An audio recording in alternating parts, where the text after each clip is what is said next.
Magaalaa Adaamaatti wal dorgommiin ispoortii gannaa gaggeeffamaa ture goolabame. Kantiibaatti aanaa magaalaa Adaamaa obbo Nigaatuu Mootummaa dabalatee keessummoonni sadarkaa naannoorraa saganticha irratti argamaniiru. Wal dorgommiin ispoortii kun ji'oota lamaaf gosoota ispoortii kubbaa miilaa fi kubbaa saaphanaan gaggeeffamaa kan ture yoo ta'u, kubbaa miilaan ispoorteessitoota umrii 13 gadi, 15 gadi, 17 gadii fi 17 waliin gareewwan adda addaa hirmaachiseera.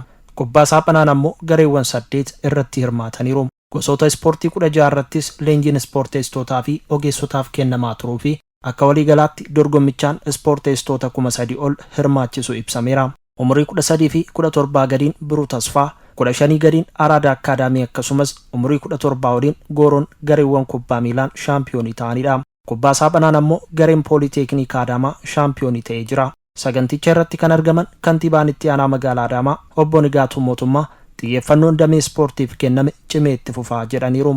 Ispoortiin iddoo guddaa akka qabu hojiin guddaan hojjetamaa tureera. Kanaafis immoo sochiin guyyaadhaa gara guyyaatti ammatti godhamaa ture sochii olaanaadha.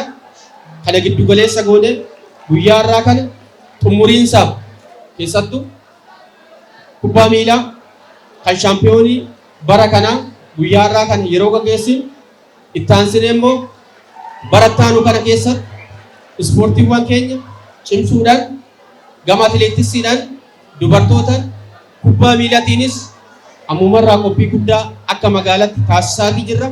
Hojiilee kanaan dura hojjetaman cimsaa hanqinoota damee ispoortii keessatti mul'atan furaanii deemna kan jedhan ammoo itti gaafatamaa waajjira dargaggoo fi ispoortii magaalaa Adaamaa obbo Fufaa Garmaamaati. Hanqinoolee jiran san akka guutaman gochuudhaaf kan hojjetamu ta'a.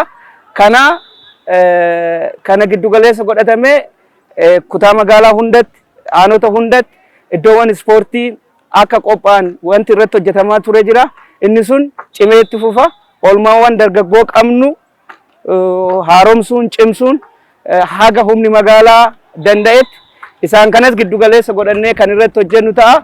Wal dorgommii tapha guutuu Oromiyaa bara dhufu magaalaa Adaamaatti qophaa'uufis gamanumaan qophiin taasifamaa jiraachuu dubbatan. Iddoowwan dorgommiin akka mijatan taasisuudha. Iddoowwan dorgommii tapha guutuu Oromiyaa kana itti taphataman qabnu haaromsuun, qopheessuun kan itti fufu ta'a jechuudha. Humni magaalli qabu giddu galeessa godhate.